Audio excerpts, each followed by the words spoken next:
Bonsoir, bonsoir à tous, bonsoir à toutes. Au nom de la présidente de la Bibliothèque nationale de France, donc je vous souhaite la bienvenue ce soir et vous remercie donc d'être venus nombreux pour écouter la conférence de Monsieur Lomont, consacrée donc à Henri Poincaré, enfin un texte plus particulièrement d'Henri Poincaré. Donc je vous rappelle que cette conférence s'inscrit dans un cycle qui s'intitule « Un texte, un mathématicien », qui est le fruit d'une collaboration, d'un partenariat avec la Société mathématique de France, qui en est à sa 13e édition déjà.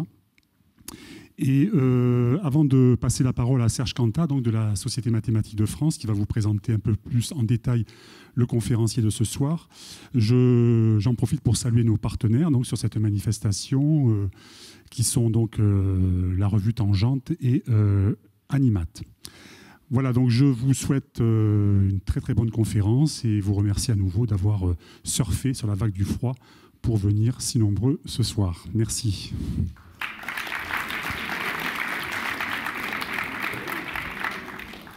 Bonsoir. Bonsoir et bienvenue. Et puis merci aussi. Donc j'aimerais vous remercier d'être aussi nombreux, et notamment les lycéens et les professeurs qui sont venus nombreux ce soir. Donc il y a le lycée Montalembert à Courbevoie, le lycée Honoré de Balzac à Paris, le lycée des Francs-Bourgeois aussi à Paris, et l'Institut Notre-Dame de Bourg-la-Reine. Voilà, donc merci d'être venus si nombreux ce soir. Merci aussi aux autres participants qui ne sont pas lycéens ni enseignants et que je vois là-bas dans le fond. Donc, si vous êtes ici, c'est pour la première conférence de l'année 2017 pour ce cycle de conférences qui s'appelle « Un texte, un mathématicien ».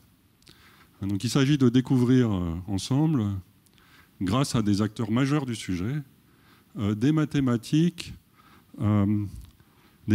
qui évoluent avec le temps, des mathématiques qui sont en prise avec leur époque, ou alors parfois complètement déconnectées a priori de leur époque, des mathématiques pures, appliquées, en interaction avec d'autres disciplines. Donc c'est les mathématiques dans toute cette variété. Et c'est ça qu'on va voir ce soir. Donc ce que j'aimerais dire particulièrement, c'est que c'est possible grâce à deux événements importants. Le premier événement, M. Clémarès l'a déjà mentionné, c'est le partenariat entre la Bibliothèque nationale de France et la Société mathématique de France depuis maintenant presque 13 ans. Partenariat qui est soutenu par l'association Animat et par le magazine Tangente. Donc j'aimerais moi aussi les remercier au nom de la SMF ce soir. Et le deuxième événement, c'est la présence de Jean-Paul Lomont ce soir, que j'aimerais remercier pour avoir accepté de venir nous instruire, nous divertir peut-être un peu aussi. Jean-Paul Lomont n'aime pas se définir comme mathématicien, mais plutôt comme roboticien. Il a une carrière remarquable et pétillante. Actuellement, il est membre de l'Académie de technologie. Il est chercheur au laboratoire d'analyse et d'architecture des systèmes, un laboratoire du CNRS à Toulouse. Mais auparavant, il était professeur de mathématiques en lycée, à Maubeuge et à Lectoure. Et entre les deux, il a créé une entreprise, je crois qu'elle s'appelle Kineocam, qui produit des composants logiciels, notamment pour l'industrie aéronautique et l'industrie automobile. Il a été directeur d'un laboratoire franco-japonais de robotique. Bref, c'est un chercheur qui utilise les mathématiques, qui les fait vivre, et qui les fait vivre en interaction. Et je suis sûr qu'il va nous expliquer ça beaucoup mieux que moi maintenant. Merci Serge.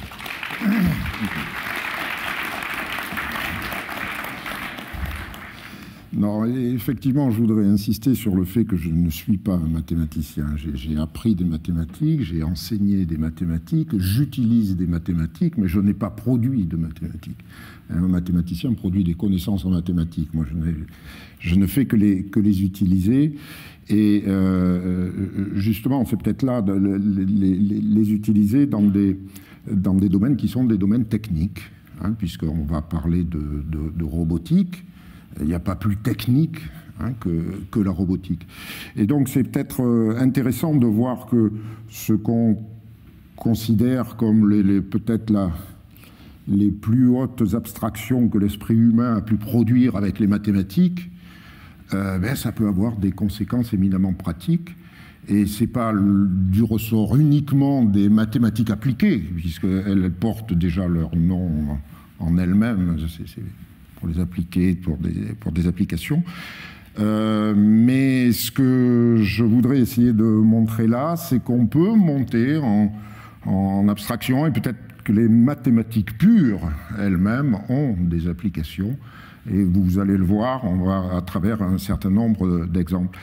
Alors, le défi, c'est quand on n'est pas mathématicien, c'est de parler d'un mathématicien, donc ça fait un petit peu peur. Alors, le texte, puisque c'est un petit peu la règle du jeu, que j'ai choisi est un texte de Poincaré, mais pas un texte technique.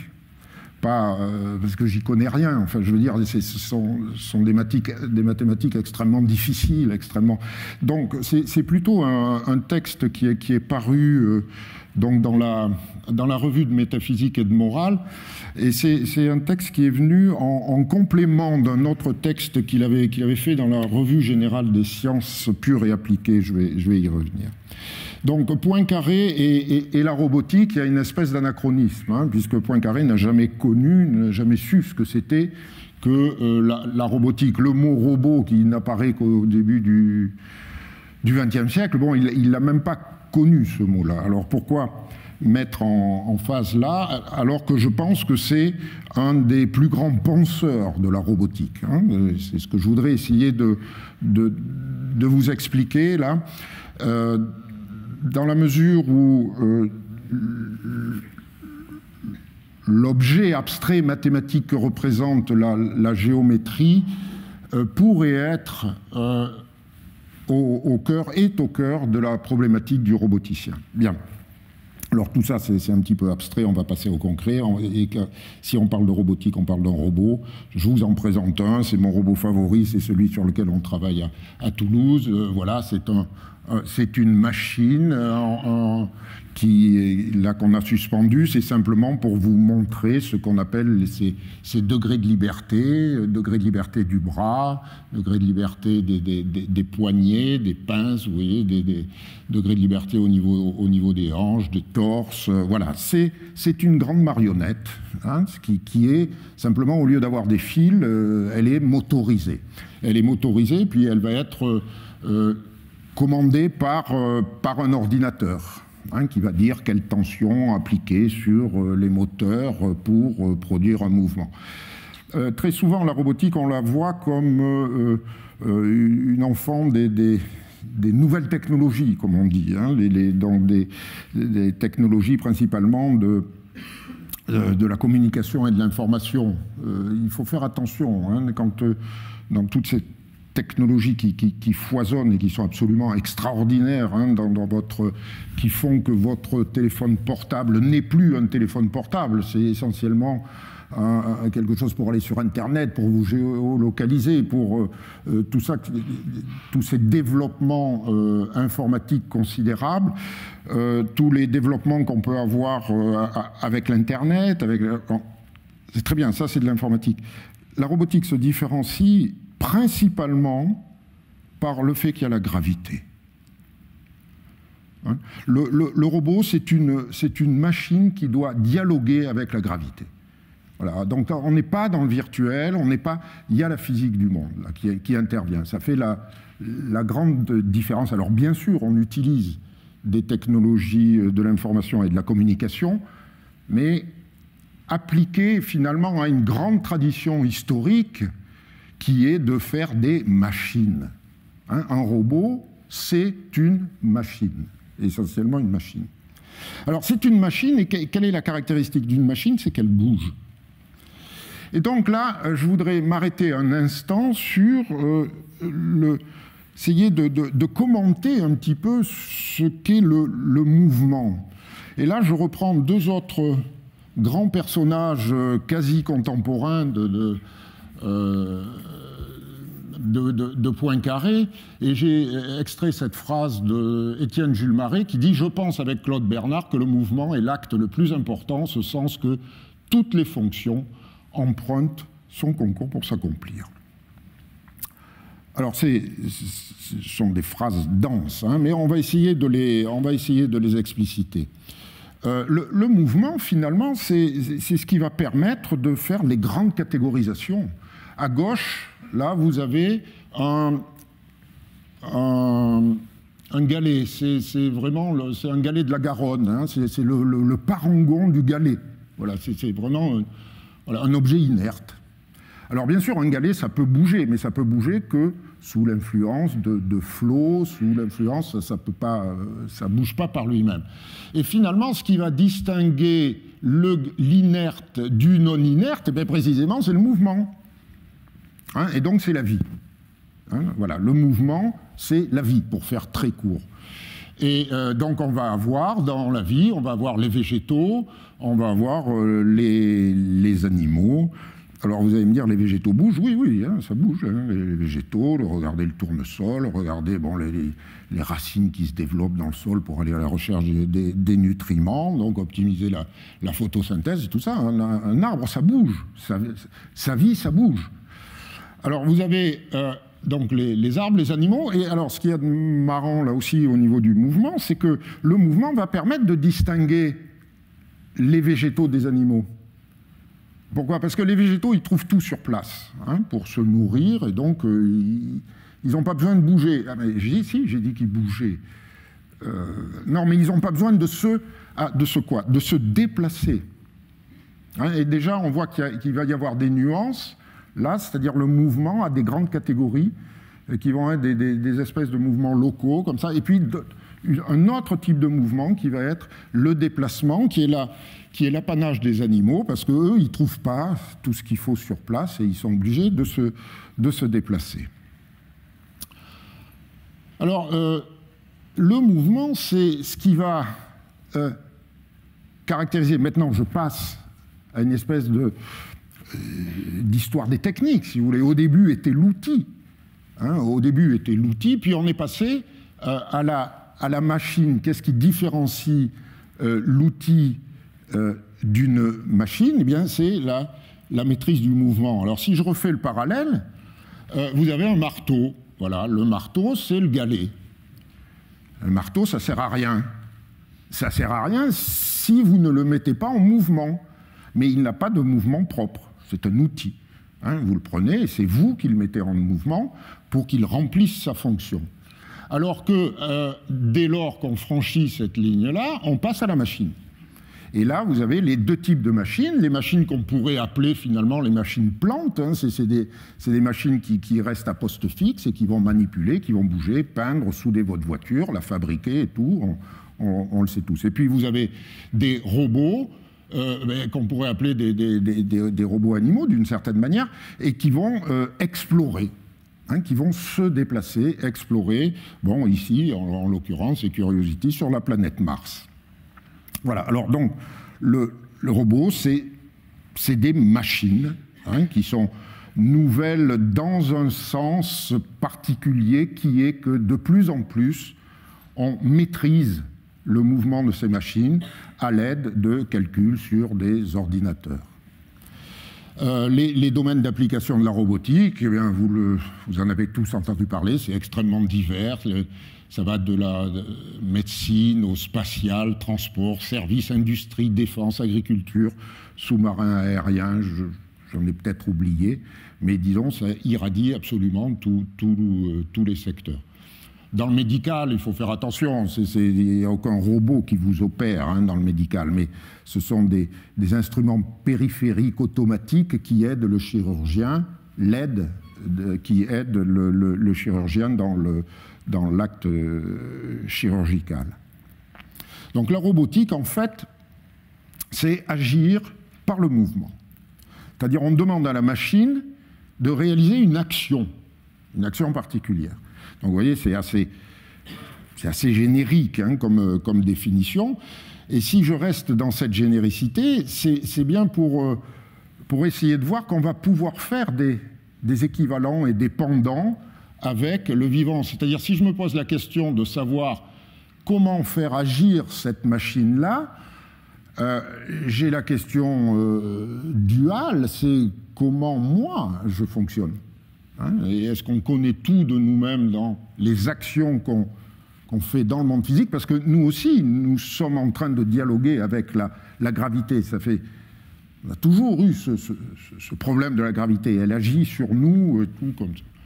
Et c'est dans ce sens-là que la robotique est complètement passionnante, puisqu'elle va interroger, eh bien, ce soir, c'est les mathématiques, mais ça peut être la mécatronique, la biomécanique, les neurosciences, la danse. Hein, comment parler d'un mouvement, hein, comment un chorégraphe dit le mouvement à un danseur, comment il le représente. Ben, ce sont des questions qui sont un petit peu analogues à celles de comment un roboticien programme son robot. Hein, vous voyez, donc là, on a mené des travaux en commun avec des chorégraphes et des danseurs là-dessus. Rhétorique, ça peut sembler complètement illusoire, mais on peut interroger l'emploi des termes quand on dit qu'un robot est intelligent, autonome, qu'il reconnaît des émotions, qu'il est peut-être doué d'émotions, que tout ça, ça va dériver vers du transhumanisme et tout ça. Il y a un foisonnement de mots là qui serait bon de déconstruire, hein, pour essayer de revoir un petit peu des réalités. Vous avez de la psychophysique, de la philosophie. Là, on va parler d'action, de certains modèles d'action tels que le voit le roboticien, anthropologie, droit. Ce sont des nouvelles machines, certes, mais il y a tout un tas de réflexions qui se fait sur leurs usages. Alors venons-en à la géométrie et au choix que j'ai fait donc, de ce texte « L'espace et la géométrie », donc d'Henri Poincaré. Alors pourquoi j'ai utilisé ce texte-là?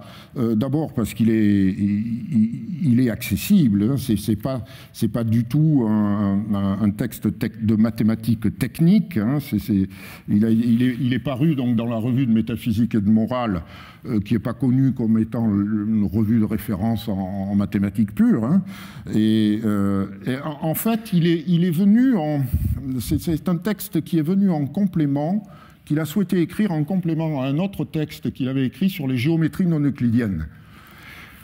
Bon, alors là déjà on rentre la géométrie, on sait tous à peu près ce que c'est. Il y a les trois dimensions de l'espace, il y a des droites parallèles, des cercles, on a tous fait ça, des triangles. Bon, puis on nous a bien dit que quand on se balade sur la sphère, c'est un petit peu plus subtil.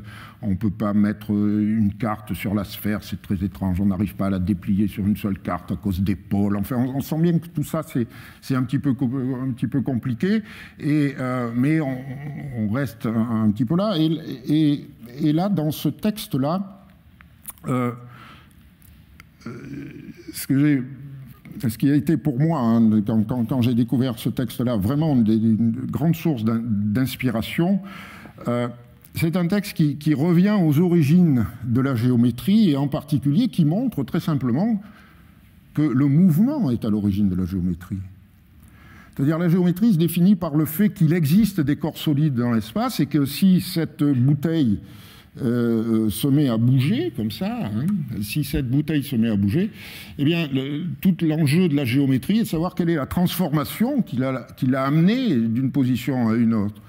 Ou bien, si je tourne autour de la bouteille, comment se fait-il qu'elle change de forme?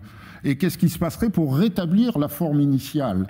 Donc là, il y a tout un tas de réflexions, d'abstractions sur les transformations qui vont permettre d'identifier des objets dans le monde physique, hein, des corps solides dans le monde physique.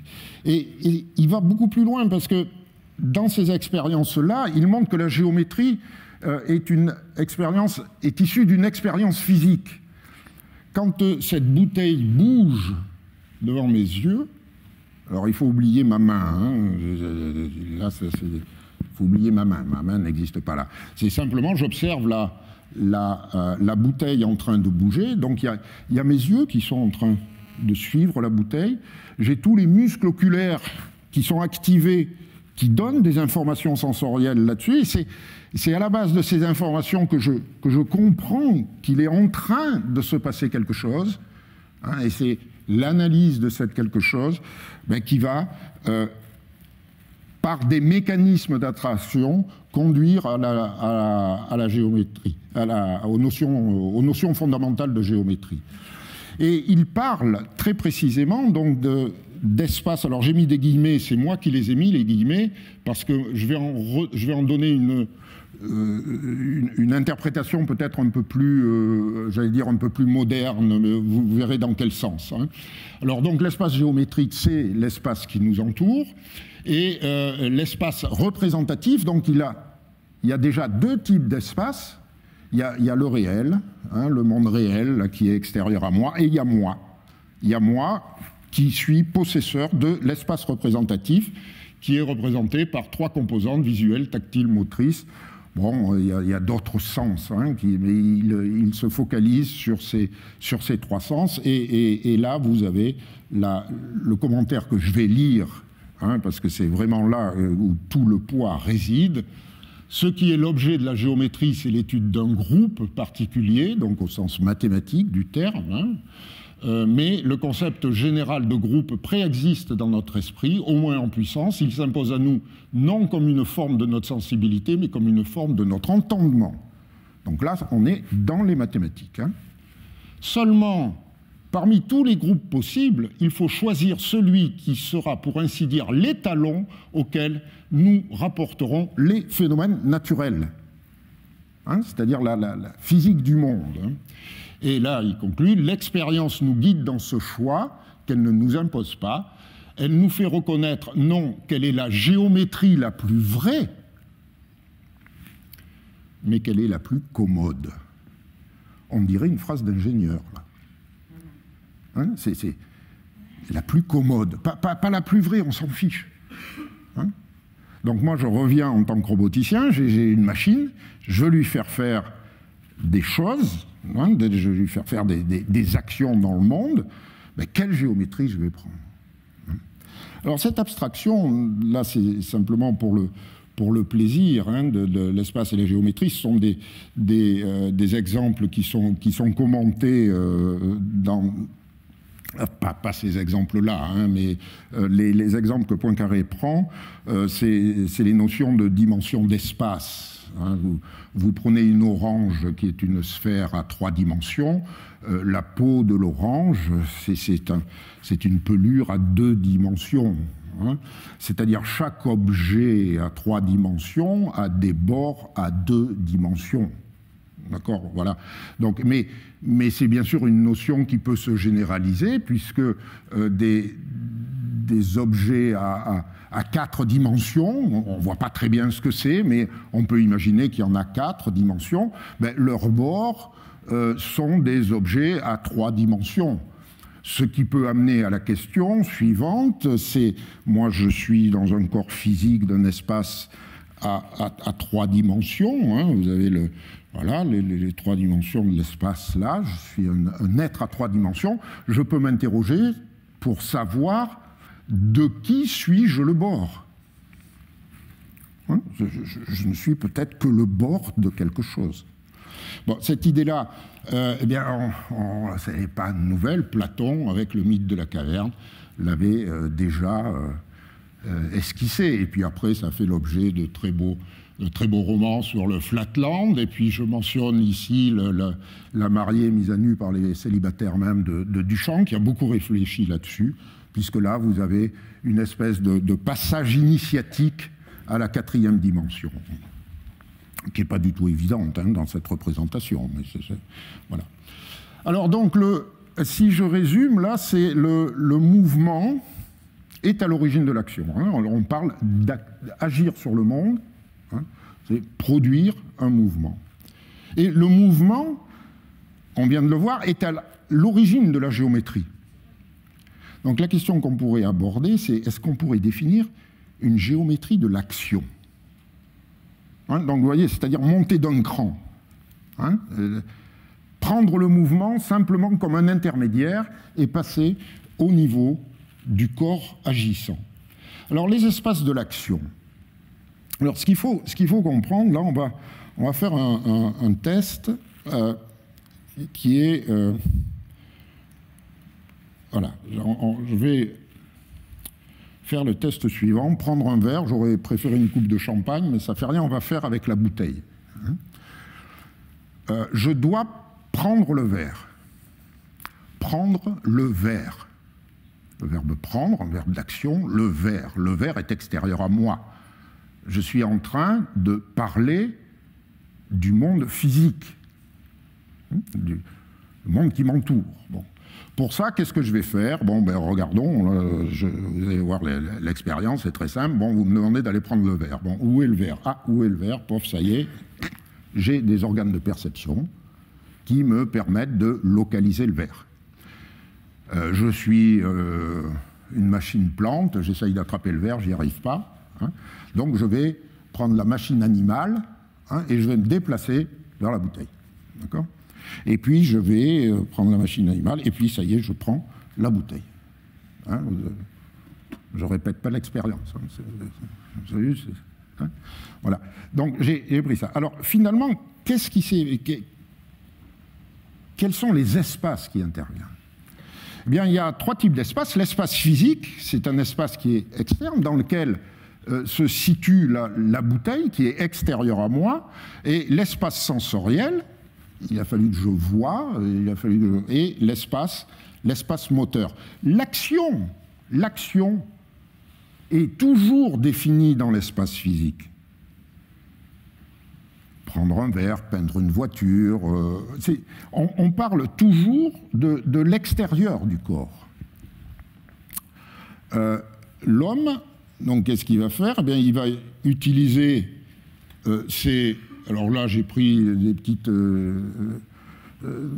idéogrammes là, qui montrent les 5 sens. On oublie toujours qu'il y a un sens fondamental qu'on ne représente jamais, qui est le sens de l'équilibre, enfin celui qui vous donne la référence à la verticale et qui se situe au niveau du système vestibulaire, hein, qui est absolument fondamental. Bon, mais restons avec les sens classiques. Et puis, on a un peu plus de 700 muscles. Plus de 700 muscles pour aller prendre le verre. Et tous ces espaces-là doivent dialoguer pour que l'action se réalise. Et celui qui est en charge de ça, en gros, c'est le cerveau, ou disons d'une manière générale, l'ensemble du système nerveux. Si vous considérez le robot humanoïde, ben, le robot humanoïde, lui, ça se passe exactement de la même manière. Il a des capteurs, donc les capteurs qu'il a, ben, il a des caméras qui sont posées ici, il en a 2 fois 2. Alors, avec une caméra, vous voyez, vous avez une image plate, mais vous en mettez une deuxième, vous avez à peu près la même image, mais pas tout à fait, vous étudiez les disparités, ça s'appelle la stéréovision. Donc, c'est la vision que nous avons. Alors, pourquoi 4? Parce qu'on lui a mis des lunettes à double foyer, 2 pour voir de loin, 2 pour voir de près. Enfin, techniquement, on pourrait mettre des lasers, hein, on pourrait mettre... on n'est pas obligé d'utiliser des technologies proches des nôtres. Et puis, vous avez donc des capteurs d'effort aux chevilles et aux poignets. Ce sont des capteurs qui vont vous permettre quand vous prenez la bouteille, de savoir si la bouteille est pleine ou si elle est vide. Et aux chevilles, c'est les capteurs qui vont vous dire quel est votre état d'équilibre. Et vous avez aussi des gyromètres, des accéléromètres et des gyroscopes qui vont vous permettre de donner des informations similaires à celles du système vestibulaire. Et tout ça, c'est coordonné donc par un ordinateur. Et donc tout le problème du roboticien, ça va être de calculer le mouvement adéquat pour la réalisation de l'action. Je reprends l'expérience là. Maintenant, je combine tout, mais je ne fais pas les commentaires. Vous regardez ce qui s'est passé. Ce qui s'est passé, ça a été ce mouvement, qui est d'une extraordinaire complexité, puisqu'il prend sa source dans un espace de dimension 700, plus de 700. Et encore, je ne prends pas encore les variables sensorielles. C'est absolument énorme. Hein. Je le refais. Hein. C'est absolument énorme. Et ce que nous dit Poincaré, pour faire ça, eh bien, débrouille-toi.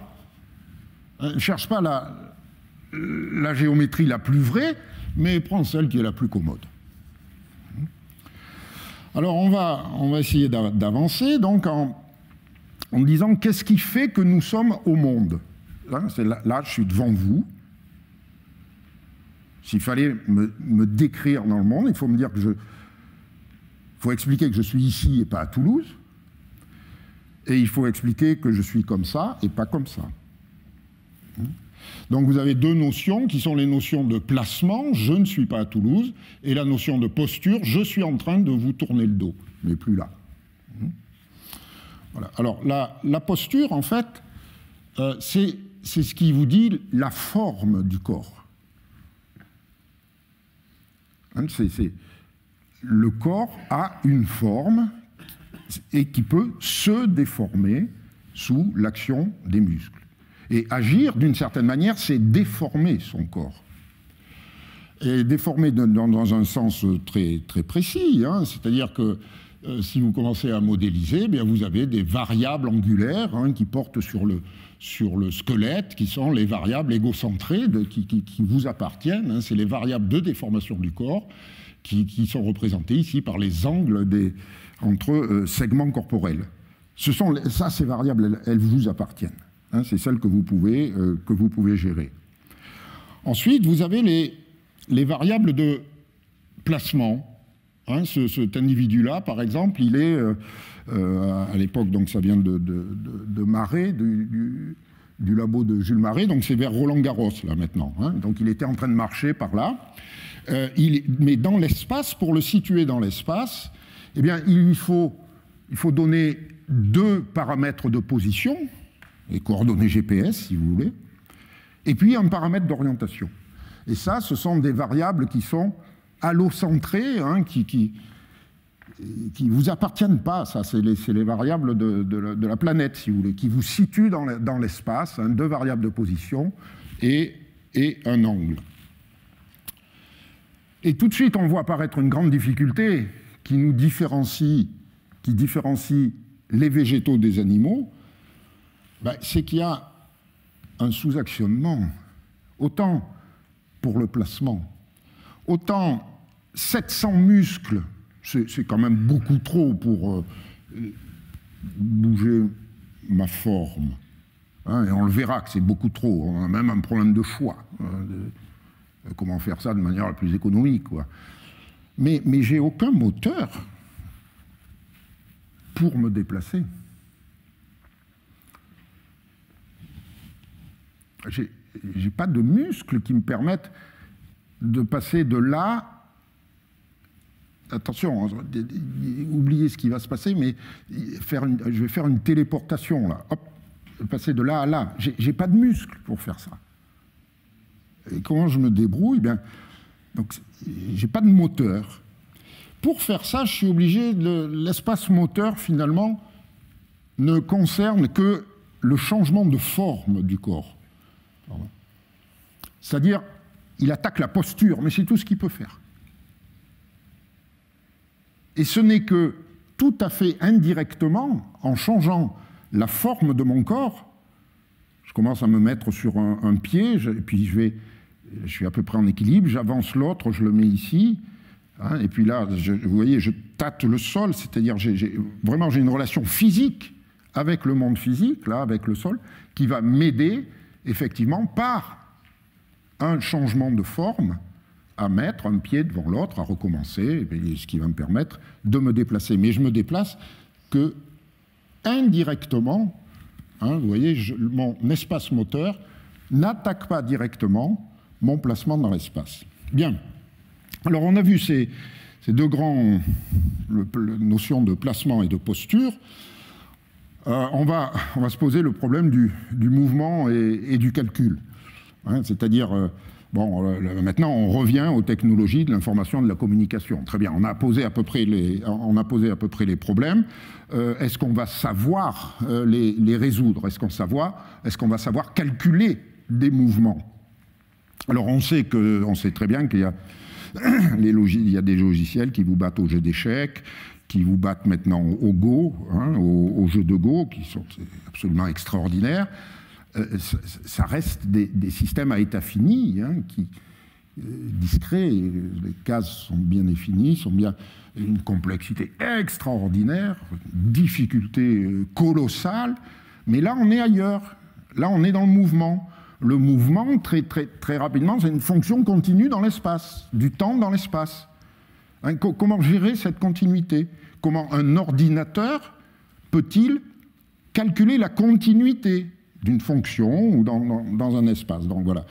Alors là, ça a été des travaux qui datent des années 80. Donc, on a emprunté à la mécanique cette notion de configuration qui réunit les placements et les postures. Et puis, vous allez voir, c'est très simple.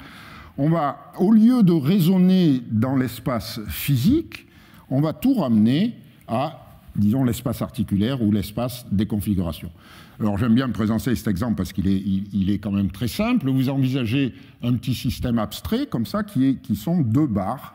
Hein, une barre qui peut bouger, qui est ancrée au sol, et puis une autre barre qui bouge comme ça. Donc, positionner ce système dans l'espace nécessite deux angles. Hein, premier angle bleu, là, et puis un deuxième angle. Hein. Donc, vous prenez un système de coordonnées avec un angle et puis un autre angle. Ça va vous donner une... J'aime bien ça avec les étudiants, ça va bien. Hein, vous prenez un angle, puis... bon, ou alors, attendez, on va le faire différemment. Vous prenez 0,2 pi, croix 0,2 pi. Donc, c'est un carré. Hein, mais on sait que 2 pi, c'est égal à 0. Donc, c'est un carré. Si vous prenez un petit Pac-Man qui sort à droite, pof, il rentre à gauche. Alors, c'est un Pac-Man plus évolué parce que s'il sort en haut, il rentre en bas. Donc, vous voyez, c'est un carré, comme ça, dont vous identifiez le côté gauche et le côté droit, puis le côté haut et le côté bas. Et ça vous donne... Alors, il y a toujours un volontaire pour dire une sphère. Hein. Ça vous donne une sphère, merci. Voilà. Eh bien non, ce n'est pas une sphère. Merci. Ça vous donne un tore. Bon, voilà, déjà, hein, voilà, ça donne un tore. Bon, ça donne un tore. Ben oui, regardez, je prends un angle, là, ça c'est le premier angle, et puis pour le deuxième angle, je ne sais pas où le mettre, ben, je vais tourner comme ça, hein, et vous voyez que je suis en train de décrire un tore. Bien. Alors, finalement, là, les maths, c'est très bien. Pourquoi? Parce que ici, j'ai des corps dans l'espace physique, des corps volumineux, hein, qui font 1,75 m, qui pèsent 78 kg, qui sont... on est dans le monde physique. Là, on est dans un monde idéal. Le robot, ici, devient un point dans cet espace. Et alors, quand on va lui poser des difficultés, c'est-à-dire quand on va lui dire « Tiens, calcule-moi un mouvement là pour passer de là à là en évitant les obstacles. » C'est compliqué, c'est ce qu'on appelle le problème du déménageur de piano. Hein, vous voyez, un tout petit appartement, vous faites le piano, comment le mettre pour... On a tous vécu ça, mais parce qu'on est complètement incapable de raisonner dans l'espace des configurations, c'est-à-dire dans notre espace corporel. Si on pouvait y accéder à cet espace corporel, ça serait merveilleux, parce que regardez ce qui se passerait en raisonnant dans cet espace-là. Vous voulez passer de cette configuration-là à celle-ci, donc c'est de ce point à celui-ci, et puis vous avez des zones ici qui sont interdites, qui correspondent effectivement à des collisions entre la barre et un obstacle ici. Donc vous avez juste à explorer un problème de savoir si ce point va passer, peut éviter ça, c'est très facile. Le problème du déménageur de piano se transforme en un problème de déménageur de balle de ping-pong. C'est très facile, il suffit de voir si la porte est ouverte, c'est tout. Hein, vous passez facilement. Donc en fait, c'est dans cet espace-là que vous allez raisonner, et vous allez donc calculer un chemin. Donc ça va être un algorithme pour faire ça, mais une fois que vous avez fait ça, vous avez gagné, puisqu'il suffira de suivre ce chemin et vous avez le mouvement correspondant qui est là. Hein. Eh bien, ça a été évoqué, ça on le vend, hein, on vend ça dans l'industrie automobile. Vous voulez savoir si ce siège peut être désassemblé, hein, dans la voiture, s'il a été bien conçu par le bureau d'études. Et donc il va falloir faire ces simulations dans ce qu'on appelle le prototypage virtuel, c'est-à-dire ce sont des calculs automatiques qui prennent quelques secondes, qui vont vous dire s'il est possible donc de calculer un mouvement de désassemblage là-dessus. Bien. Alors revenons malgré tout à l'action par le mouvement. Il faudrait que je remette un petit peu de... J'ai une alerte, je ne sais plus si... J'aurais dû le faire avant. Je ne vois pas où est la prise électrique, là, si... Ah, là-dedans, oui.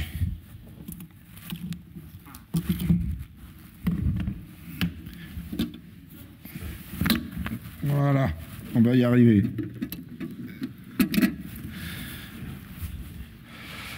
J'aurais dû le faire avant. Oui. Donc, la relation entre l'action et le mouvement. Alors, en fait, si je reprends la classification que j'avais introduite tout à l'heure, il y a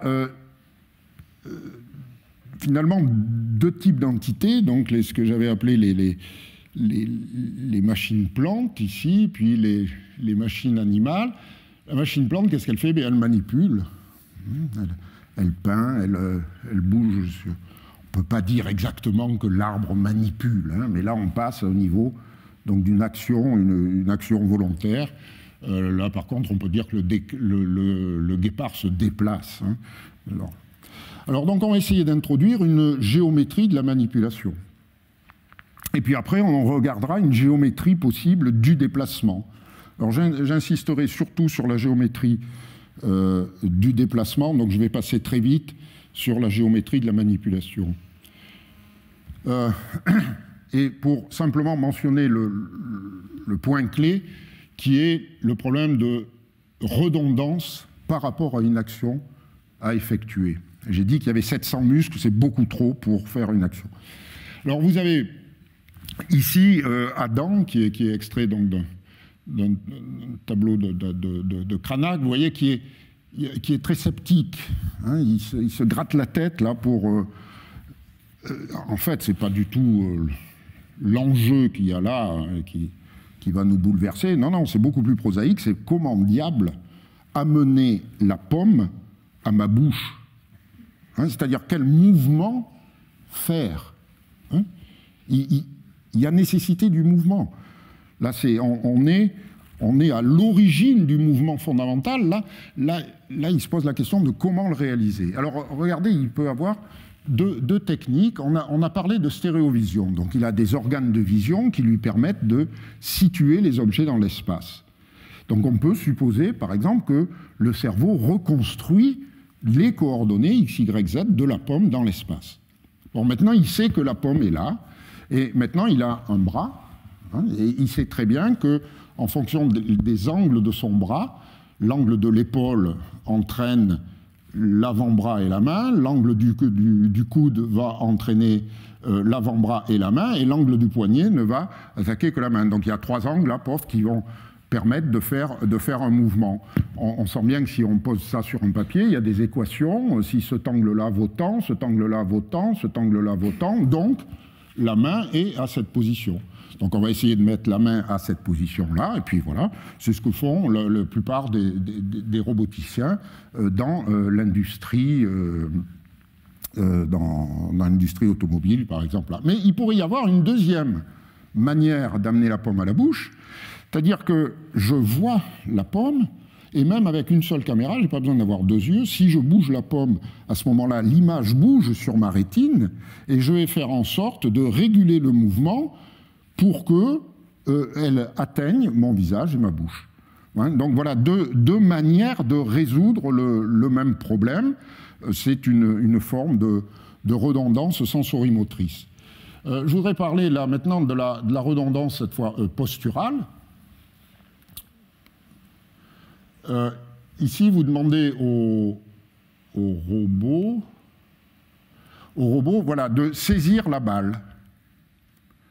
Alors, donc, vous voyez qu'il l'a saisie, il a projeté son bras gauche vers l'arrière. Pourquoi? Parce que vous avez vu qu'il se penche vers l'avant, donc pour maintenir son équilibre de manière naturelle, son bras va garantir son équilibre. Il aurait pu faire ça de différentes manières, il a fait ça comme ça, et puis il peut faire plusieurs tâches à la fois, hein. Par exemple ici, on demande au robot d'atteindre ce point rouge avec sa main droite, le voilà, bon. Il a réalisé la tâche. Mais on peut lui demander la tâche de faire ça, mais tout en fixant le point rouge avec sa caméra. Et donc là, il combine deux actions, hein, qui sont les actions de prise et les actions de focaliser sur l'objet. Alors les mathématiques qui sont derrière, là, sont des mathématiques qui sont issues de l'algèbre linéaire et de l'optimisation numérique. Donc là, on ne va pas rentrer dans les détails, mais il y a on doit calculer des inversions d'espace dans les dimensions. On fait appel à des transformations de matrices jacobiennes. Enfin, tout ça, c'est bon. Il y a des mathématiques, essentiellement, d'ailleurs, des mathématiques appliquées. Mais je préfère, parce que c'est un petit peu mon dada, vous parler de la géométrie du déplacement. Donc, je vous rappelle, le déplacement, c'est l'exploration. Et là, je voudrais commencer par vous présenter, je pense que celui qui a le mieux compris l'essence du déplacement, c'est à nouveau Marcel Duchamp, avec cet hommage qu'il rend à la roue, simplement en renversant la perspective. Vous vous souvenez qu'il avait, les premiers ready-made, ça a été l'urinoir qu'il avait tourné, voilà, et ensuite il prend la roue et il la tourne. Mais en tournant la roue, il nous dit quelle est l'essence de la roue. L'essence de la roue, c'est de tourner. Et c'est tout. On n'a jamais demandé à une roue de se déplacer. L'essence de la roue, c'est la rotation, c'est de tourner. Et effectivement, le grand miracle de la roue, c'est celui-ci. Vous prenez une roue, elle tourne dans l'espace. Hein. Simplement, quand vous l'attachez à une ficelle, un petit peu libre, bon, elle continue à tourner. Mais là, on ne va pas faire l'expérience, je vous la montre simplement là. Si vous la posez au sol, il se passe quelque chose d'absolument extraordinaire, c'est qu'elle bouge, elle se déplace.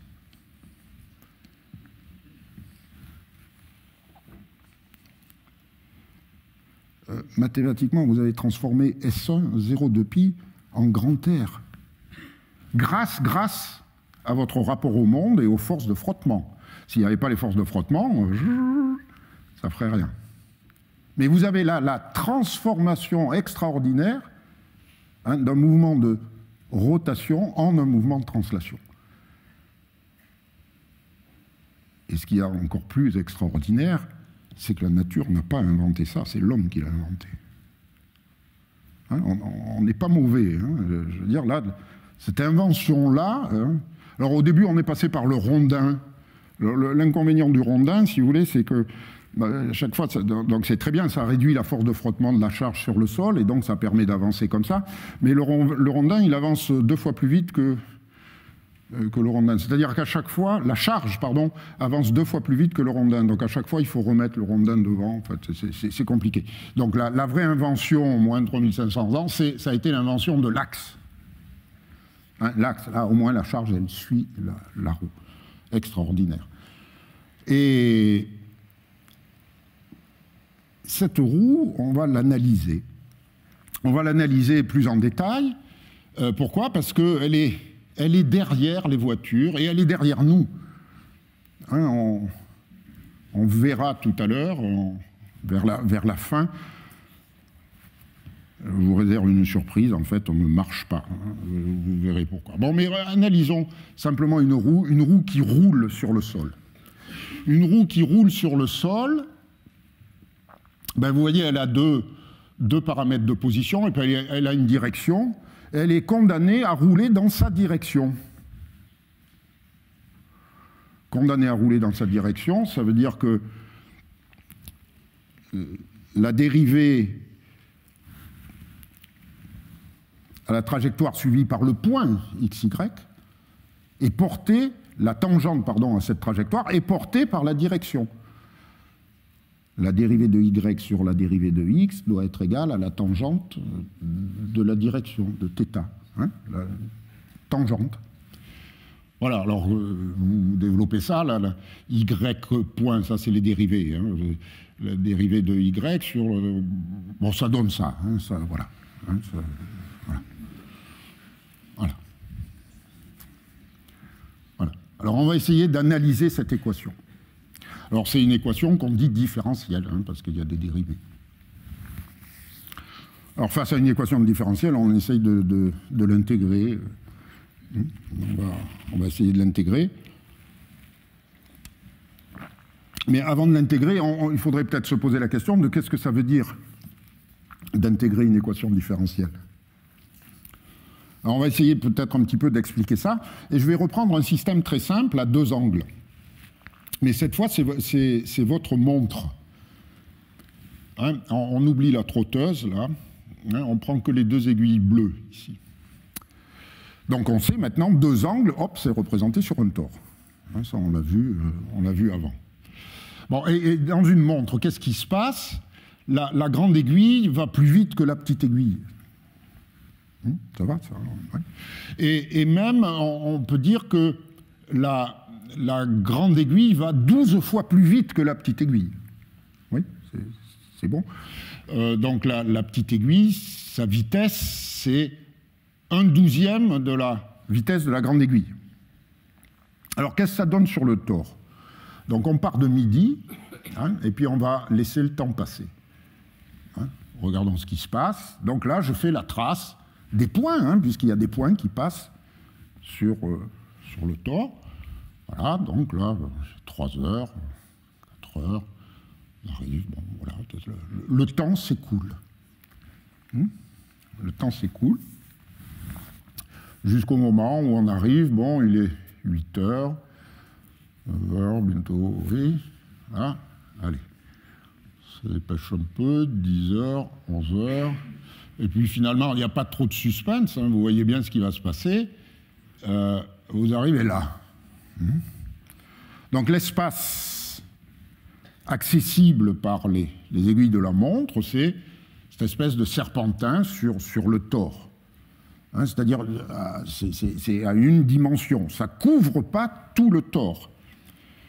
C'est pour ça que si jamais vous achetez une montre qui indique cette heure-là, si vous pensez qu'il est midi et demi, vous avez tort. Parce que ce temps-là n'existe pas. C'est un temps qui est à l'extérieur de l'ensemble d'accessibilité. Vous pouvez mettre cette montre à la poubelle. Hein, c'est un temps qui n'existe pas. Voilà, votre montre ne passera jamais par cet état. Hein, vous pensiez qu'il y avait deux angles indépendants, deux vitesses indépendantes. Non, vous pouvez l'intégrer. L'intégrer, ça veut dire qu'il y a une réduction de l'espace de la dimension accessible. Eh bien, il se trouve que cette équation-là, elle n'est pas intégrable. C'est-à-dire, elle ne réduit pas l'espace, la dimension de l'espace accessible. Et c'est pour ça que vous pouvez garer votre voiture. Hein, sinon, vous ne pourriez pas. Hein, vous voyez, la voiture, pour se garer, ben, bon, elle est contrainte, elle roule, hein, elle ne glisse pas, elle roule, mais vous voyez, elle peut faire des... Elle peut se déplacer comme ça. Alors, pas directement comme ça, elle ne peut pas se déplacer comme ça. Mais on sent bien qu'elle peut approcher ça. C'est-à-dire que la dimension de l'espace accessible pour une voiture, c'est la même que la dimension de son espace de configuration. Hein, et cette équation différentielle-là, elle n'est pas intégrable. Alors, on dit que c'est un système non holonome, mais peu importe. Et le concept de base, alors pour le roboticien, parce que maintenant, bon, c'est très bien, hein, on va le voir, toutes les mathématiques pour décider si mon équation différentielle est intégrable ou pas, mais à un moment donné, il va falloir faire l'algorithme qui gare la voiture. Hein. Alors les concepts de base là, qui sont à la source sont les concepts de commandabilité locale en espace petit. Alors on va essayer de comprendre ça, vous allez voir, c'est pas très compliqué. Mais il faut bien sûr se mettre dans un espace abstrait. Hein, c'est-à-dire ce point-là, il vit dans un espace, je ne définis pas sa dimension. C'est l'espace, la dimension du système. Hein, c'est 700 pour le corps humain, si vous voulez, mais pour un robot humanoïde, c'est 30, pour la voiture, c'était 3. Hein, c'est pas beaucoup. Bien. Alors maintenant, je pars de ce point, et puis je définis un voisinage autour de ce point duquel je ne voudrais pas sortir. Hein, je ne veux pas sortir de là. Et je me pose la question, est-ce que je peux atteindre ce point-là sans sortir du voisinage? J'essaye, je regarde, oui, c'est bon, je peux. Parfait. Et à propos de ce point-là, celui-là, là, je peux tourner dans tous les sens, faire tout ce que je veux, j'y arrive pas. Hein, je suis obligé de sortir du voisinage pour y aller. Alors maintenant, je dis, il y a donc deux types de points. Il y a les points que je peux atteindre sans sortir du voisinage et les autres. Si les points que je peux atteindre sans sortir du voisinage sont eux-mêmes un voisinage de l'origine, ici, alors mon système est commandable localement en espace petit. Bon, concept, retenez simplement l'idée. Ça veut dire quoi? Ça veut dire que finalement, quel que soit le chemin que vous allez dessiner dans l'espace, vous pouvez toujours l'approcher par plein de petites manœuvres. D'accord? Alors, comment décider de la commandabilité locale en temps petit? Bien là, vous faites appel aux algèbres de Lie, des champs de vecteurs, à la condition du rang. Voilà, il y a des mathématiques pour faire ça. Hein, soyez rassurés, il y a des mathématiques, mais très, très, très opérantes, qui vous disent, oui, tu peux y aller. Ton système, il est localement commandable en espace petit, c'est bon, c'est gagné. Hein, il y a des grands théorèmes de mathématiques pour faire ça. Oui, mais alors, moi je suis roboticien, c'est-à-dire, en gros, on me dit, oui, oui, tu peux y aller. Oui, d'accord, mais tu ne m'as pas dit comment. Et là, on arrive à l'aspect technique, c'est-à-dire le roboticien, il travaille sur des objets techniques. Donc, on est en train de me dire, oui, tu peux garer ta voiture. D'accord, mais je voudrais faire un système automatique pour garer la voiture. On me dit que c'est possible, d'accord, mais moi je voudrais passer de l'existence au calcul effectif. Et ça, c'est déjà un deuxième niveau de difficulté en mathématiques. Hein, on va le voir, c'est-à-dire c'est pas parce que vous avez la preuve de l'existence d'un objet que vous savez le construire. Alors je vais vous en donner des exemples. Alors, la coup de chance qu'on a eu, ça a été pour la voiture, on a su faire. Pour la voiture, on connaît les trajectoires optimales qui sont les plus courtes, hein, pour une voiture qui a un rayon de giration borné, comme toutes nos voitures, bon, on sait faire. Et donc on a les commandes optimales, et puis là on voit apparaître une autre géométrie, qui est une géométrie un petit peu bizarre. Quand vous jetez un caillou dans l'eau, ça fait des ronds dans l'eau. C'est une métrique euclidienne, le plus court chemin entre deux points, c'est la droite. Ici, le plus court chemin entre cette configuration et cette configuration-là, qui est de dimension 3, hein, n'oubliez pas, c'est x, y, et puis les formations θ. Eh bien, c'est pas la ligne droite, hein, on sent que c'est une courbe qui est comme ça. Elle est comme ça, voilà. Mais c'est plus la ligne droite de notre bonne vieille géométrie euclidienne. Hein, c'est une autre géométrie. Alors, qu'est-ce qui se passerait si on jetait une voiture dans l'eau, pas dans l'eau, mais dans son espace? C'est-à-dire si on regardait le front d'onde. Front d'onde à 3 dimensions. D'accord? Donc, je vais vous le montrer. Je vais vous le montrer explicitement, mais attendez-vous à avoir un objet de dimension 3. On est d'accord? Alors, attention, le voici. Hein, on l'a même imprimé en 3D. Hein, voilà le front d'onde, c'est le grand cercle, le moyen cercle et le petit cercle.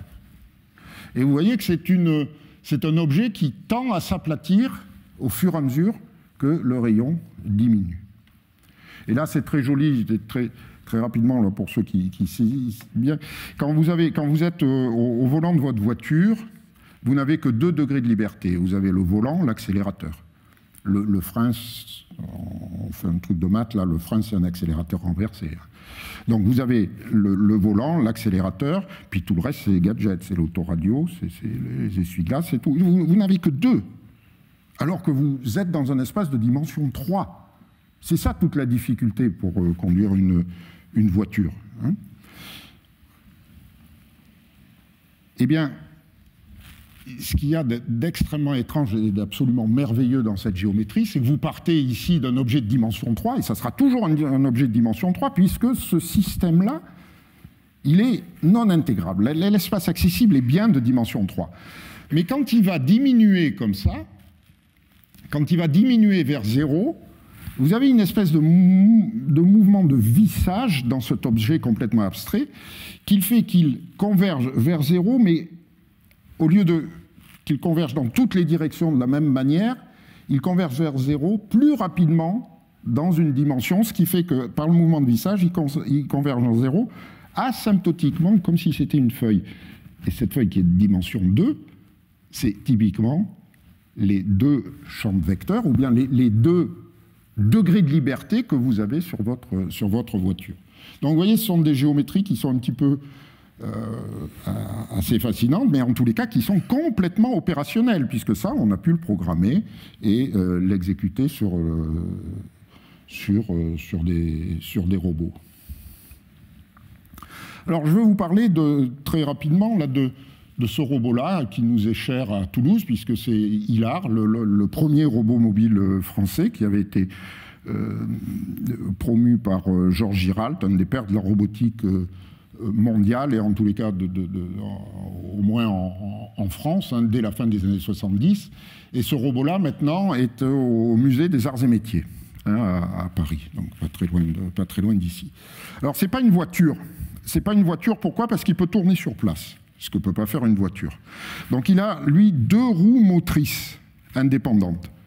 Hein, vous voyez, donc avec 2 roues motrices indépendantes, vous inversez les vitesses, vous tournez sur place, ou vous mettez des vitesses égales, vous avancez en ligne droite. Enfin, donc vous allez pouvoir le garer et tout.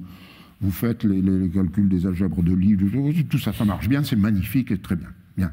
Et donc on passe au problème du calcul. On aimerait bien avoir des trajectoires optimales pour ça, des trajectoires optimales en temps.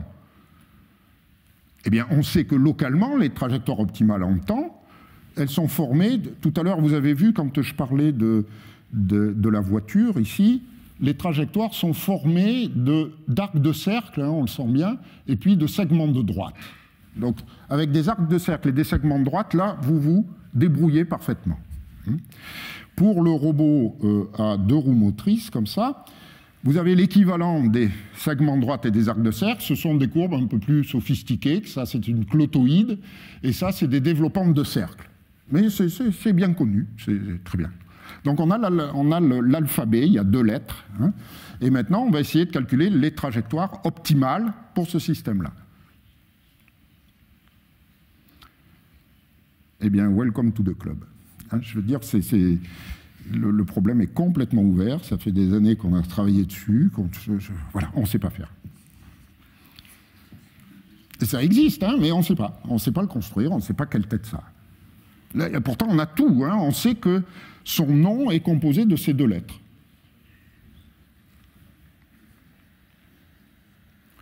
Et ça, c'est un problème de maths extrêmement difficile.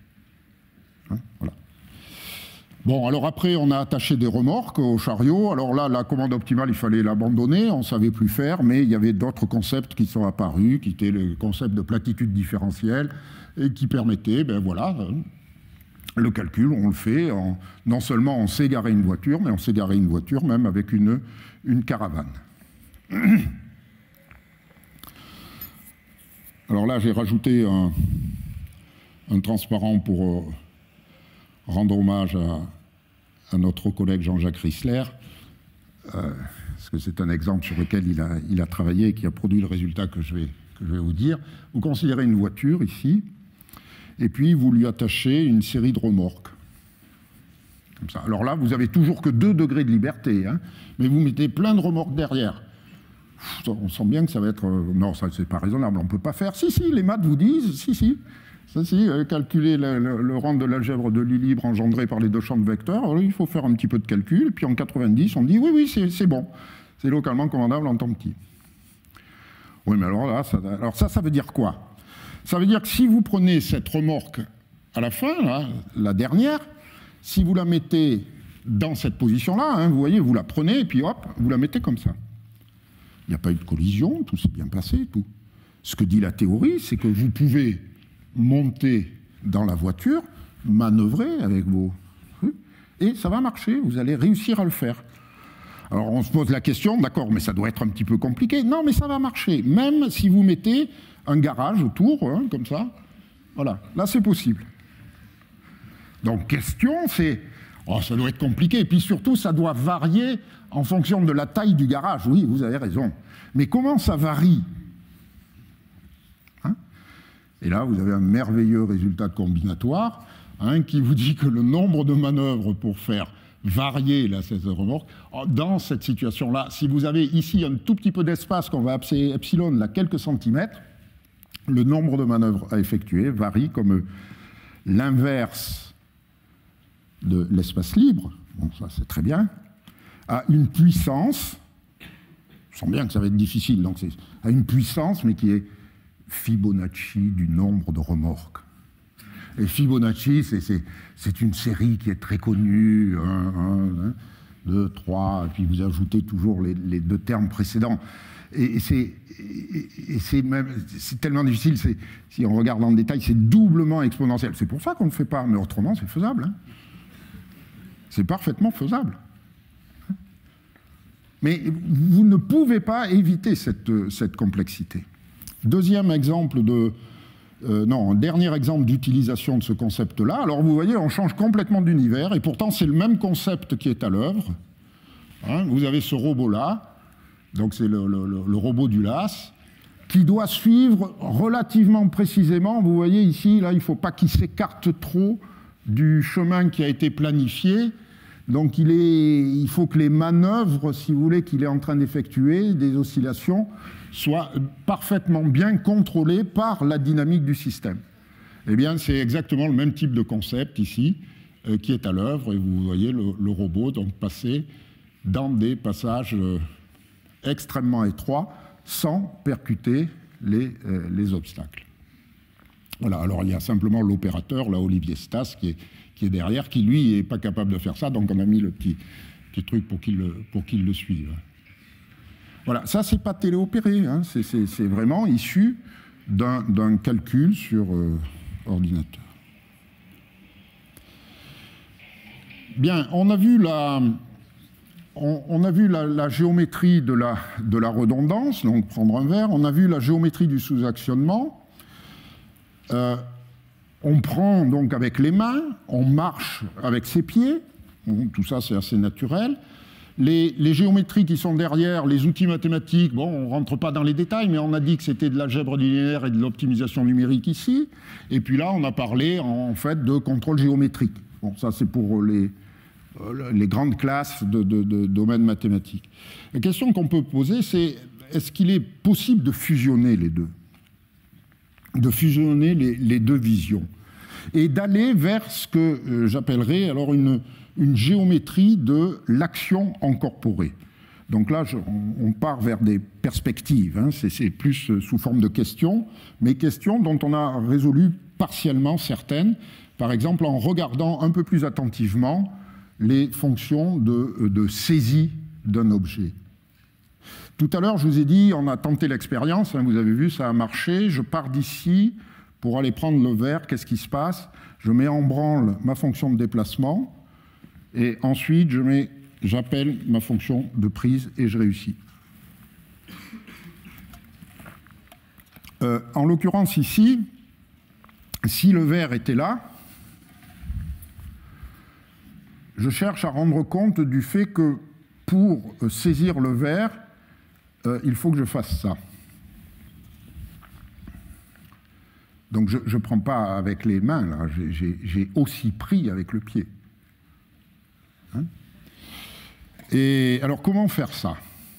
Alors on peut s'inspirer finalement de l'Afrique, là bien sûr c'est un gag, mais une très belle statue africaine, là, qu'un collègue qui je parlais m'a montré, en me disant, est-ce que c'est bien le concept dont tu veux parler? Et exactement, oui. C'est l'homme accordéon. L'homme accordéon, on va essayer de le voir, c'est-à-dire qu'il considère le potentiel de ses pas comme un accordéon qui se définit. Alors on va y aller. Regardez ce robot là qui est en train donc de... L'action est passée. L'action est passée, c'est-à-dire il s'est passé quelque chose, il a fait quelques pas et il a pris la balle au sol.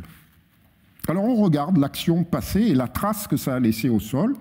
Puis là, ça a été l'idée d'un étudiant, Oussama Kanoun, là, qui a fait sa thèse avec moi, et qui dit, oui, mais finalement, les pas, on pourrait dire que c'est un robot plante, hein, qui est enraciné au sol, et qui est en train de développer ses pas comme ça. Comme un accordéon, il les replie en position stable, et puis pouf, il va les développer comme ça, s'il en a besoin. Donc, ce qu'il va faire, c'est que on avait un sous-actionnement, il manquait des moteurs. Eh bien, on va en rajouter une palanquée ici. On va rajouter plein de moteurs. Les mathématiciens parleraient de relèvement. On va relever l'espace dans un espace de plus haute dimension. Et dans cet espace de plus haute dimension, on en a beaucoup trop de variables. Mais tout est complètement redondant. Ce qui fait qu'on va utiliser les algorithmes d'optimisation numérique classiques qui font que pour aller atteindre ce... Pas démarrer. Pour atteindre ça, voilà, vous avez les pieds qui glissent au sol, mais là on est dans la phase de calcul. Hein. Mais une fois qu'on a atteint ça, on peut faire le tri dans les pieds et puis prendre ce qui nous intéresse pour faire effectivement les quelques pas qu'il y a là. Tout a été réalisé finalement dans cette phase-là. Hein. Après, l'analyse est là. Et puis vous avez donc la possibilité d'avoir un robot qui fait quelques pas en arrière pour prendre ça, mais ces quelques pas en arrière ne sont pas la sortie d'une fonction locomotrice particulière, ce n'est pas la même fonction locomotrice que pour m'approcher de la table, c'est une fonction qui est complètement intégrée dans l'action de prise. C'est-à-dire le sous-actionnement a été intégré dans le système, et là on peut parler véritablement d'une action qui est incorporée. C'est-à-dire on a autorisé les jambes à contribuer à la fonction de saisie. Alors, deuxième exemple, toujours vers ces réflexions vers l'action incorporée, question qu'on se pose, et là je reviens vers nous, c'est comment allons-nous, hein, ou comment allez-vous, voilà. Donc j'en reviens à Étienne Jules Marais qui essayait de comprendre les mécanismes de la locomotion humaine. Hein, qu'est-ce qui se passe dans notre corps pour produire ça? Eh bien, les travaux sur lesquels on travaille actuellement est de dire, eh bien, peut-être qu'il faut revenir aux fondamentaux, et les fondamentaux du déplacement, c'est la roue. Hein, on a vu comment ça fonctionnait, et finalement, est-ce qu'on ne fonctionnerait pas pareil? Hein? Donc ça a été voilà, c'était un projet de recherche là, qui est en cours, sur lequel on avance, alors il y a un introduit qui s'appelle le yo-yo man. Voilà. Est-ce que vraiment on marche, hein? Eh bien là, il semblerait que non, on ne marche pas, on roule. Alors, pour ça, il suffit d'observer un marcheur. Voilà. Alors, on observe un marcheur avec des techniques modernes de capture de mouvement, donc vous en avez tous entendu parler. Le marcheur est équipé de petits réflecteurs, on les regarde avec des caméras, il marche sur des plateformes de force, hein. Donc il y a tout un tas d'informations là qui sont disponibles. Voilà, on a les positions, puis les forces qui sont là. Donc on peut calculer le centre de gravité du marcheur. Hein, le centre de gravité, je vous rappelle, c'est un point qui est fictif, il n'est pas attaché au corps. Là, mon centre de gravité, là, il doit être quelque part par là. Si je le mets comme ça, oui, là, il est à peu près au niveau de mon nombril, mais si je me penche en arrière, il est derrière, comme ça. Hein, c'est un point qui évolue. Et d'ailleurs, quand je déforme mon corps, je ne fais que contrôler mon centre de gravité. Vraiment, ce que j'appelais tout à l'heure le dialogue avec la gravité, c'est vraiment le contrôle de ce point. hein, que je balade, et c'est pour ça que mon corps se déforme. C'est pour vraiment maîtriser les mouvements de ce point. Eh bien, la question qu'on s'est posée, c'est quels sont les mouvements de ce point? Bien, on a observé, on a regardé, et on est arrivé très étrangement. Le centre de gravité, vous sentez bien que ça suit une courbe qui est comme ça. Mais là, on a fait des expériences sur 12 sujets, on a fait tous les protocoles qu'il faut faire, là, dans les protocoles, disons, d'observation du mouvement humain, tous les calculs statistiques, c'est de l'empirisme à l'état pur, mais de manière complètement étrange. Il y a une courbe parfaite qui expliquerait, enfin, qui rend compte de cette forme-là. C'est une cycloïde. Tout bêtement, c'est la roue de la valve de votre vélo quand votre vélo roule. Et il est possible, en fonction de la taille du sujet, des vitesses, etc., de caractériser entièrement les paramètres de la roue, c'est-à-dire le rayon de la roue, la hauteur de la table et la distance du centre de la roue au centre de gravité. Ces trois paramètres-là résument à eux seuls toute la complexité qu'il y a, parce que c'est quand même assez complexe. Quand on marche, vous voyez, il y a beaucoup de déformations. Eh bien, toute cette complexité-là est parfaitement résumée, et on pourrait supposer, et donc ça, ce sont les ouvertures, que le cerveau, finalement, n'a qu'à contrôler le mouvement de cette petite roue interne qui est complètement virtuelle, mais qui organise toute la locomotion humaine. Bon, là, je pense que j'ai dépassé un petit peu le temps. Je demande aux organisateurs. C'est bon, j'avais prévu de faire des petites démonstrations de logiciels, mais je passerai. Alors, simplement, je vais aller vers la conclusion. Donc, je suis parti vraiment du texte de Poincaré. Voilà, la géométrie comme expérience sensible, le mouvement à l'origine de la géométrie, le mouvement à l'origine de l'action. Finalement, là, on est en train d'essayer, en robotique, d'élaborer une géométrie de l'action incorporée.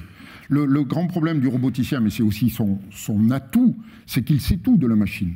Lui, il connaît tous les muscles, il sait parler aux muscles, ce que nous ne savons pas faire. Un chorégraphe ne sait pas parler aux muscles du danseur. Un chorégraphe parle au danseur de l'espace physique. Il parle pas il lui dit lève la main. Il dit pas utilise ton triceps, tes biceps, etc. Il nomme pas. Voilà. Et donc nous, on a cet avantage-là d'avoir ouvert sur notre table exactement tous les moteurs qu'il y a, d'avoir ça complètement explicitement, et on utilise donc les mathématiques pour établir ce lien entre les trois espaces fondamentaux qui sont l'espace physique, qui est l'espace de l'expression de l'action, avec l'espace sensoriel, et l'espace moteur. Alors voilà, je voudrais simplement mentionner là le groupe de travail de GEPETO, on s'appelle, où nous travaillons donc au LAS à Toulouse, avec notre cher robot humanoïde ici, à HRP2. Et à titre de bibliographie, voilà à peu près toutes les personnes, mathématiciens et tout, dont j'ai parlé. Merci pour votre attention.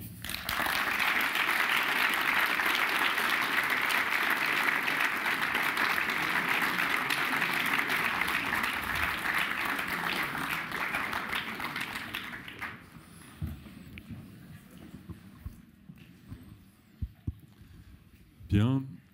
Est-ce qu'il y a des questions dans la salle ? N'hésitez pas, donc il y a un micro qui peut circuler. Bonsoir.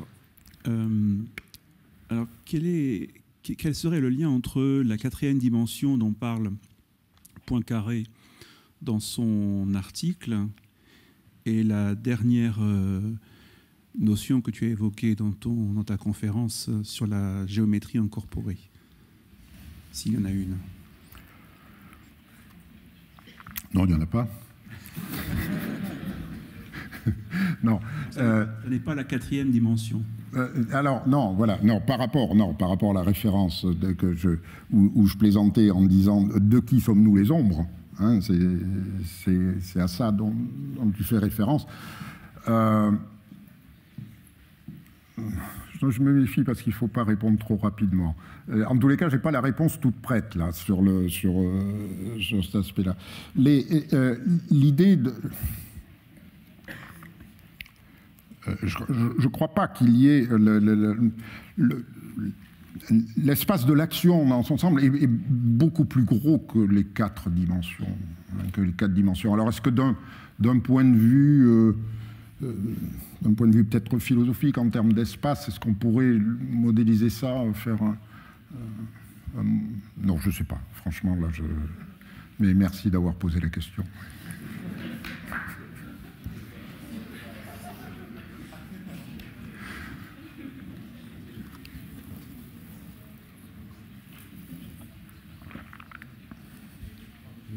Bonsoir, merci pour la conférence intéressante.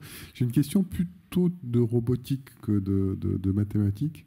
Donc là, vous avez présenté la tentative de résoudre les mouvements de robots par une sorte de géométrisation de leurs mouvements, enfin c'est géométrie incorporée, j'ai oublié le terme.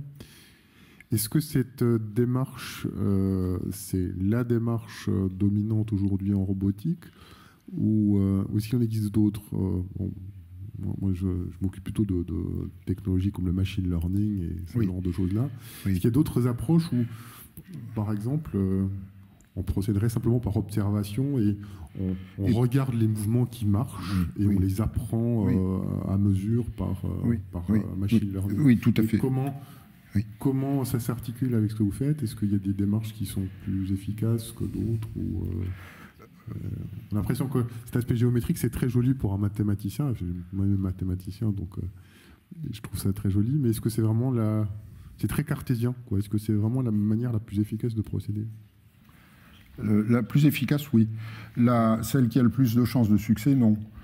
Et comme je disais, on se heurte à des problèmes qu'on ne sait pas résoudre là-dedans. Et donc, on va les contourner. On va les contourner, c'est pas parce qu'on ne sait pas calculer les trajectoires optimales en temps du robot Hilard qu'on n'a pas su le faire marcher. On a pris d'autres méthodes. Mais plutôt pour essayer de répondre à votre question, je crois qu'il y a une diversité. La réponse est non. Tout le monde n'envisage pas la robotique là comme le paysage que je vous en ai donné ici. Ça, très clairement, non. Mais ce sont des visions qui peuvent être complètement complémentaires. Alors allons-y. Il va y avoir toute disons des domaines comme la robotique bio-inspirée, qui va regarder, observer et qui va faire des avions qui battent des ailes, si vous voulez. Voilà. On va faire des avions qui battent des ailes, et quand je dis ça, on va pas faire des avions qui battent des ailes, mais il existe aujourd'hui des insectes, des insectes artificiels qui imitent la nature et qui ne s'appuient pas sur ce corpus que j'ai pu présenter. Mais je pense qu'en revanche, qu'il serait complètement intéressant de les analyser, d'analyser le résultat au regard de ce corpus. Alors après, les solutions analytiques, bon, on ne sait pas les faire. Qu'est-ce qu'on fait maintenant, et de plus en plus? Eh bien, on va, donc ça, dans les démonstrations que je vous ai pas montré, mais quand je sors le siège de l'habitacle, il ne faut pas croire que c'est une solution analytique. Pas du tout. On a mis des mouvements, on a fait un peu n'importe quoi, et puis il se trouve que ça converge. On ne sait pas pourquoi, mais ça marche. Alors ça, c'est énervant, ce truc-là. C'est-à-dire que ce sont des techniques dont on constate qu'elles marchent. Voilà. Et on peut difficilement en dire plus. Alors ça, il ne faut pas s'en priver. Voilà, bien sûr, elles sont développées. Merci beaucoup.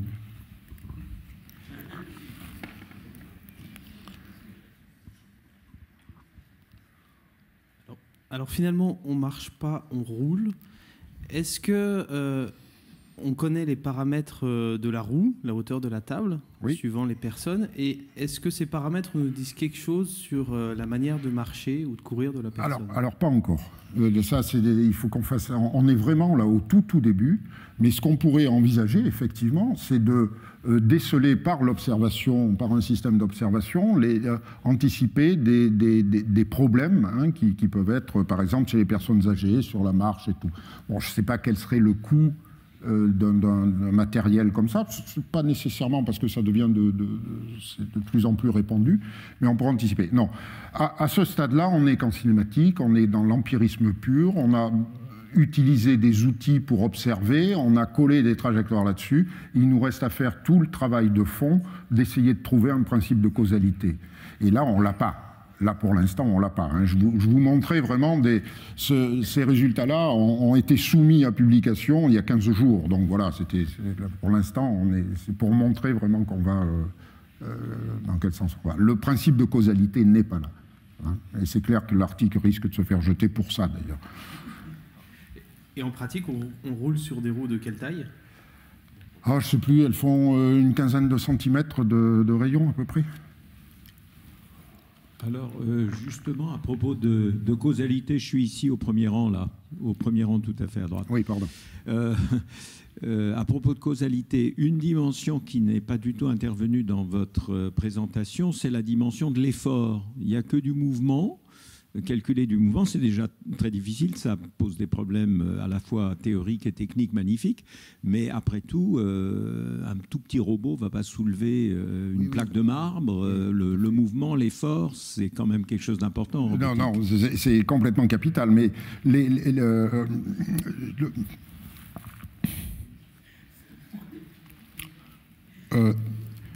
c'est qu'une dérivée de plus. Et ça marche. Je veux dire, prenons toute l'algèbre linéaire qui a permis de faire les cinématiques inverses. C'est par cinématique inverse, donc on parle des dérivées, des dérivées premières, des vitesses, etc. Bon. Eh bien, toute cette mathématique-là s'étend parfaitement pour la dynamique inverse. C'est-à-dire où là, on va observer les efforts produits. Alors c'est vrai, je n'ai pas du tout parlé en termes de mouvement dynamique. J'étais plus effectivement en cinématique. Mais tout marche. On peut tout reconstruire. Par exemple, sur le problème d'Hilard, j'étais au niveau de la dérivée seconde déjà. Donc oui, les efforts... Alors, la question est d'autant plus pertinente que les tendances actuelles dans la commande des robots et que la plupart du temps, ils ont été commandés en vitesse et position. Et commander un robot en vitesse et position, c'est très difficile, par exemple, de maîtriser le contact. Et donc là, on passe maintenant à des commandes de robots qui sont des commandes en effort. Et très très précisément, le robot HRP2 que vous avez vu là est commandé en vitesse et position. Et on a beaucoup de mal à lui faire monter un escalier en tenant une rampe.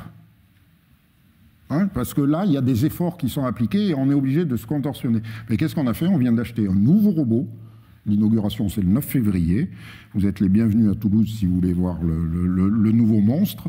Mais on l'a acheté avec le cahier des charges qu'il soit commandable en effort, justement. Donc la question est absolument fondamentale. Bonjour. Par ici. Oui. Voilà. D'abord, merci. Peut-être excusez la question un peu novice, mais vu la difficulté des calculs que vous avez expliqués, ainsi que le fait qu'on roule plutôt qu'on marche, est-ce que ce serait efficace de faire un robot qui roulerait parfaitement plutôt que de marcher? Ça marche. Je veux dire. On fait déjà des robots à roues. Le problème du robot à roues, c'est de monter sur cette estrade. Ah oui, d'accord. C'est l'unique difficulté. Ceci dit, pour aller un tout petit peu plus loin, les projets ne retenez pas de cette conférence uniquement que l'homme roule, parce que non, ça serait dommage. Voilà. Mais j'ai en tête de fabriquer un système. Quelle est l'idée derrière là? J'ai encore 5 minutes, je peux. Non, je veux dire, essayons de comprendre comment on marche. Donc, allez, on va prendre d'abord une première marche qui est la marche quasi statique. Hein, c'est une marche qui fait que mon centre de gravité dont j'ai parlé est au-dessus de mon polygone support. C'est très bien, donc j'ai mon pied libre là et je peux aller le poser là. Et donc je peux transférer, puisque je déforme mon corps, je transfère mon centre de gravité sur l'autre. Voilà, très bien. Est-ce qu'on marche comme ça? Ben absolument pas, je marche comme ça. Si vous arrêtez instantanément l'image, le centre de gravité n'est pas au-dessus du polygone support. Donc je suis en train de tomber. D'une certaine manière. La locomotion, c'est une chute permanente. Alors, comment font les roboticiens? En fait, on calcule à l'avance des pas et on va essayer de faire en sorte que tout va bien se passer. Mais ce n'est pas la bonne méthode. Je crois que la bonne méthode, ça serait vraiment de trouver les fonctions réflexes qui fait que réellement je tombe, et quand je tombe, je me récupère sur un pied comme ça. C'est-à-dire, en aucun cas, je ne calcule les pas à l'avance. Hein, comme le font les robots. Et cette idée de l'homme yo-yo va dans ce sens-là. C'est-à-dire que les empreintes de pas sont le résultat d'une fonction réflexe et non pas d'une fonction planifiée. Hein, voilà, conceptuellement, c'est ça qu'on cherche à mettre en évidence, parce que c'est clair qu'on ne marche pas en planifiant ses pas, sauf quand on est dans un jardin japonais et qu'il s'agit de marcher sur des rochers, comme ça, vous attention. Dans l'équipe, quand on a vu la photo, là, il y a plein de gens. Ici, celle-là Non, pas avant, là, enfin, donc ton équipe, voilà. C'est plein de gens. Donc, qui sont ces gens? Est-ce que c'est des ingénieurs, des mathématiciens, des techniciens? Quel genre d'études est-ce qu'ils ont fait? On parle à des gens qui vont peut-être faire chargé de recherche Cachan, polytechnicien, directeur de recherche. Je prends les permanents. Formation mathématique, donc maîtrise de mathématiques, puis thèse, bien sûr, après. Un biomécanicien, ingénieur de l'université d'Evry. Et après tout ça, c'est des doctorants, la plupart, et des post-doctorants. Voilà. S'il fallait répondre, donc on a des informaticiens, des automaticiens, principalement, hein, dans les domaines. Et j'ai souvent tendance à dire qu'il est plus facile de pervertir un mathématicien à l'informatique que l'inverse. Voilà. Donc, mais on a besoin de toutes ces compétences-là, sans compter les traiteurs du signaux aussi.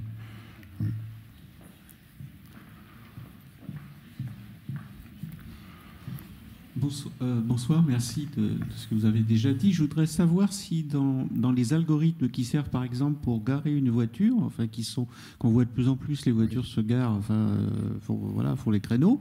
Est-ce que dans ces algorithmes, c'est des algorithmes que vous avez dit tout à l'heure, enfin, qui sont des algorithmes d'apprentissage, ou c'est des algorithmes dont on connaît les formules exactes? Ah ben, on peut, je ne sais pas. Enfin, je veux dire, je suis pas constructeur automobile, je suis pas équipementier qui fait ça. Non, je crois qu'ils utilisent ces techniques-là. Ce que je veux dire, et peut-être pour rebondir encore à la question, quand vous avez la solution analytique, c'est merveilleux. Parce que ça prend 0 temps, si vous calculez ça instantanément et tout, c'est sûr, il n'y a pas à discuter, vous n'avez pas à attendre qu'un algorithme numérique converge, ou que vous n'avez pas besoin de phase d'apprentissage, vous n'avez pas besoin de... Il suffit d'avoir les bonnes informations, bien sûr, sur l'environnement. Hein, C'était le sens de ma question, c'est-à-dire que dans certains cas, est-ce qu'on connaît les formules mathématiques? C'était un cas, enfin, je ne dis pas qu'il est plus simple, mais enfin, c'est un qui est très utilisé déjà maintenant. Donc je me disais, peut-être dans ce cas-là, vous avez parlé de nombre de Fibonacci, est-ce qu'il y a une liaison avec par exemple, une voiture qui se gare? Oui, tout à fait, parce que l'équivalent, je ne l'ai pas mentionné, et c'est dommage, parce que le résultat est très simple. Le nombre de manœuvres à effectuer pour garer sa voiture, une voiture toute simple, varie comme l'inverse du carré de l'espace libre. Voilà, l'inverse du carré. C'est raisonnable, hein, donc il faut quelques manœuvres pour se sortir.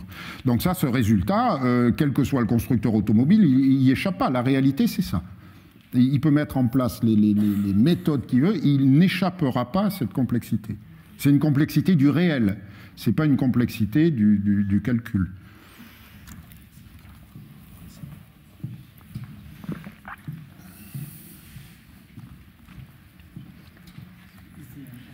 Bien, donc on va prendre la dernière question, je pense. Bonsoir. bonsoir. Tout d'abord, merci pour la conférence que vous nous avez offerte. Alors, j'ai deux questions. La première, c'est que je n'ai pas compris le rapport entre Raymond Poincaré, ce que vous nous avez présenté aujourd'hui de la robotique. Et deuxièmement, alors, là, je parle d'un point de vue de connaissance de première S. Hein. On est très très loin d'un niveau de roboticien. Mais pourquoi utiliser par exemple un torus ou la 4e dimension quand on pourrait résoudre beaucoup de problèmes que vous avez présentés? Bon, ça prendrait plus de temps, mais avec de la géométrie euclidienne, par exemple.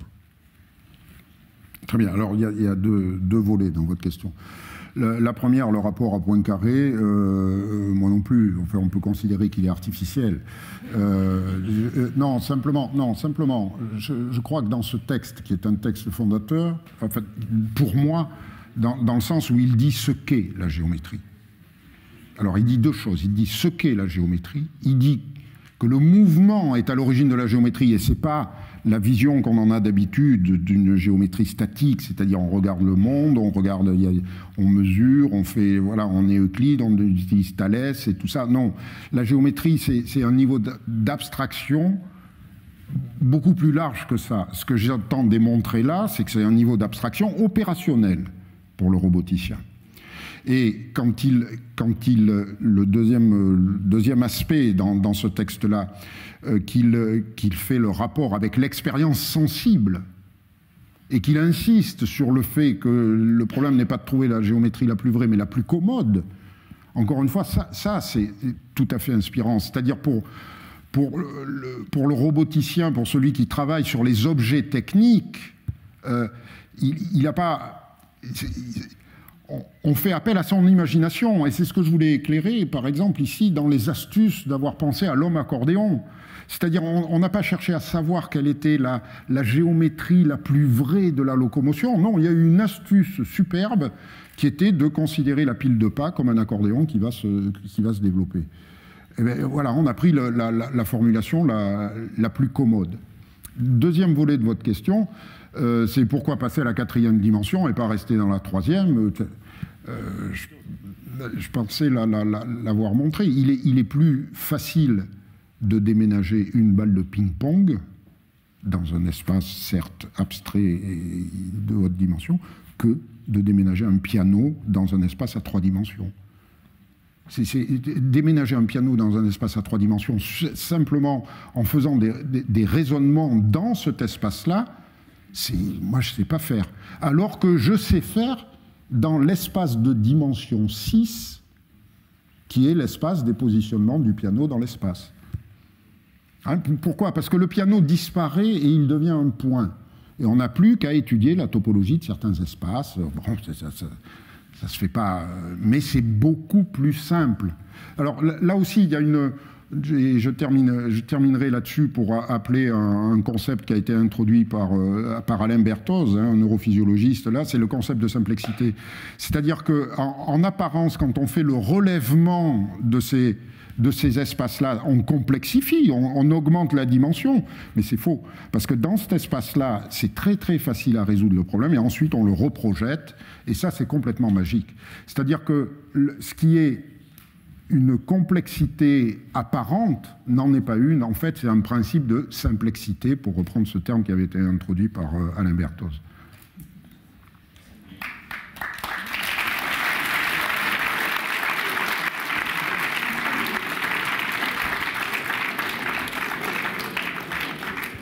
Bien.